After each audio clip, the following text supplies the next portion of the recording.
So now fractional distillation is used for the separation of different fraction of the petroleum from its main constitution. इसमें से different जो इसके constituent parts हैं उसको क्या करना, डिफरेंट बॉइलिंग पॉइंट्स के अकॉर्डिंग क्या करा जा रहा है। You can see in the picture butane gas, जो हमारा डीजल है, पेट्रोलियम है, kerosene, gasoline, all are you can see here at different criteria, different points पे आपको ये सबको क्या करा गया है, दिखाया गया है जूम आउट करके। तो ऐसे ही पेट्रोलियम के कंपोनेंट्स को we can going to be separated out with the help of fractional distillation. Next is air. We can also go with the separation of the different components of air. How we can go? Air is there. हम क्या करेंगे सबसे पहले? We are going to compress and cool by increasing pressure. We are going to compress the air. We hope you are remembering that phenomenon of compressibility जो हमने पहले कर चुके हैं कि compressibility में क्या होता है. We are going to compress a gas. क्या करेंगे? Pressure increase करके temperature को decrease करके उसको क्या करा जाता है? Liquefy किया जाता है.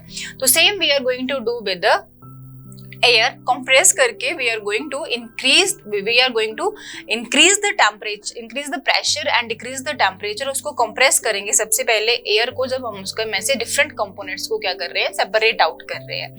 Next is after that liquid air हो गया, because compressibility is responsible for the liquefaction of the gas. तो liquid air जब हो जाएगा we are going to allow that to warm up slowly in fractional distillation column. तो जब liquid air हो गया हमारे पास सेम वही आ गया, fractionating column का importance आएगा अब यहाँ पे. As per different boiling points हमारे पास different gases जो हैं आ जाएंगी. Gases get separated at different heights.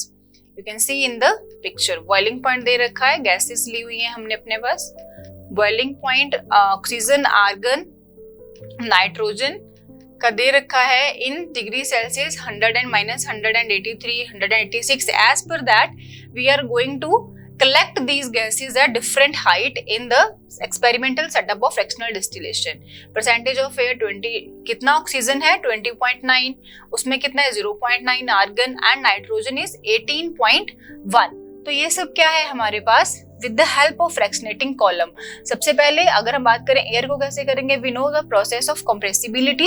Compressibility में क्या होगा हमारे पास, कंप्रेशन ऑफ दैट गैस को लिक्विफाइड करेंगे and after liquefaction again we are using fractionating column, जो हमारे पास एक्सपेरिमेंटल सेटअप है for fractional distillation. So this two processes are important. Better and very important thing which we need to remember is temperature difference. Fine. Next is magnetic separation. Basically magnetic separation we are going to do with the help of iron pins from sand. But in large scale we can see the separation will be done by this magnetic separation technique when we are going to purification of the ore.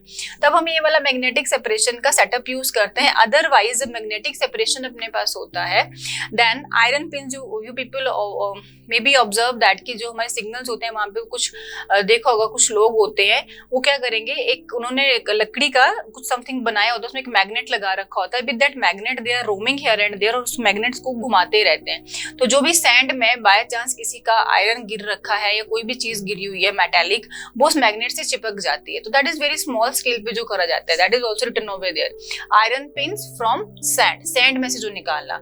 And this setup which is shown in the picture that is the vast large scale पे जब हम करेंगे और purification के time पे. Fine.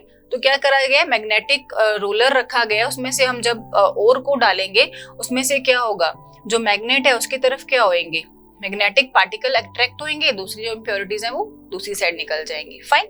Next is crystallization used to purify solid. इसमें क्या करा जाता है, we are going to heat the particular substance.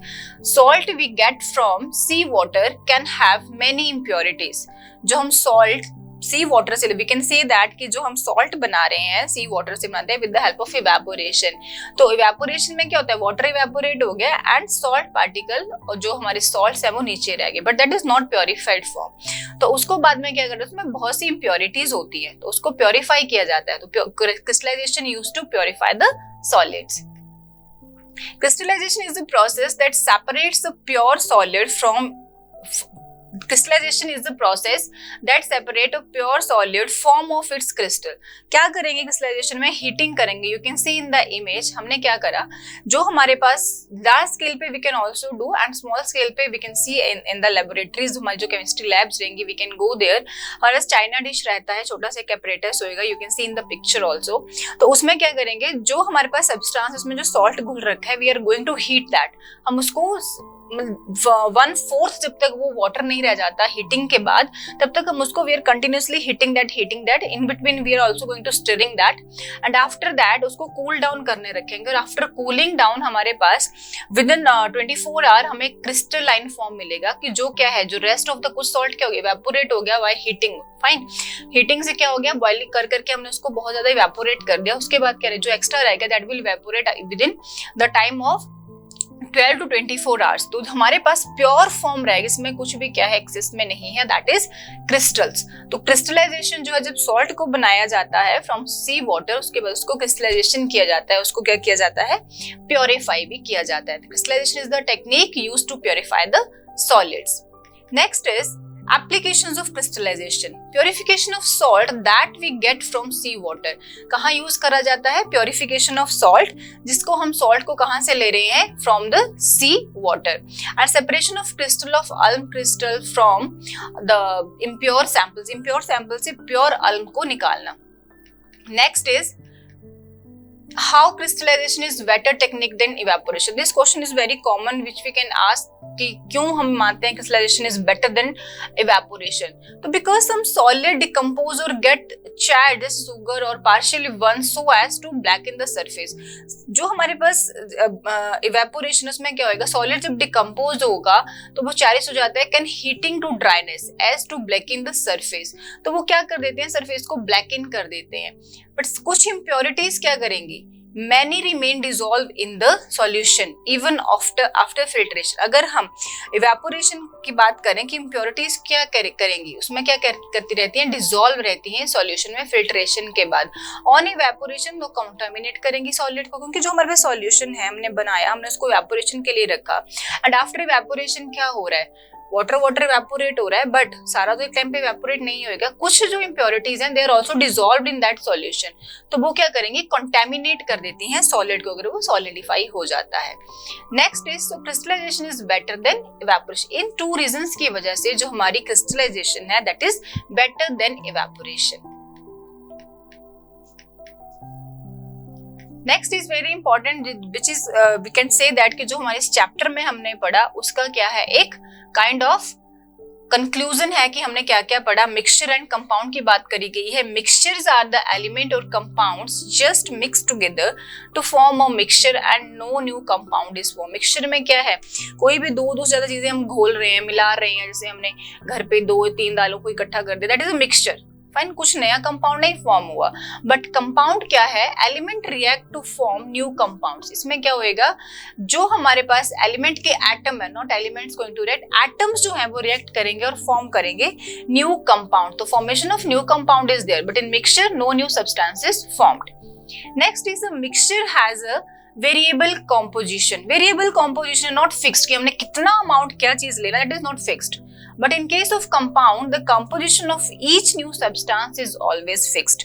जो भी हमारे पास composition रहेगा, we can study this already in the very beginning of the law of definite composition. क्या था उसमें कि जितना भी हम compound कोई बना रहे हैं, उसका जो composition है that is fixed. That's why compound is pure. Next is a mixture shows the property of the constituent substance. Mixture क्या करेगा, शो करेगा प्रॉपर्टीज, जिन चीजों को उसमें क्या करा जा रहा है, मिलाया जा रहा है. फाइन, बट कंपाउंड के केस में ये चीज नहीं होगी. The new substance has totally different properties, उसकी अपनी प्रॉपर्टीज होंगी, because that is something new. That is something new, वो से रिलेट नहीं करने वाला है. Fine. Next is the constituent can be separate fairly easily by physical methods. Mixtures के जो component रहेंगे हमारे पास, उनको हम क्या कर सकते हैं, physical method से निकाल सकते हैं, separate out करते हैं. मैंने दाल का example लिया, या चावल में दाल mix कर दिया ना, I'm going to separate out that. तो मैं हाथ से उसको hand picking use करके कर सकती हूँ separate out. That is a mixture. और भी बहुत से mixture हो सकते हैं which we are going to, जैसे कि हम filtration कर रहे हैं, that is the methods which we can separate out mixture. कैसे कर सकते हैं, फिजिकल मेथड्स का. बट कंपाउंड के केस में constituent can be separated only by chemical और electrochemical reactions. Chemically कर पाएंगे, electrochemical reactions involve करनी पड़ेंगी, not with the physical processes we are going to separate out the components in the compound. This is very important. ये पूरे chapter का क्या है, एक आपके लिए एक ब्रीफली क्या है, एक नोट्स हो गया कि हमने जो सारा पढ़ा उसका एक निचोड़ मिल रहा है आपको, मिक्सचर एंड कंपाउंड का डिफरेंस. फाइन.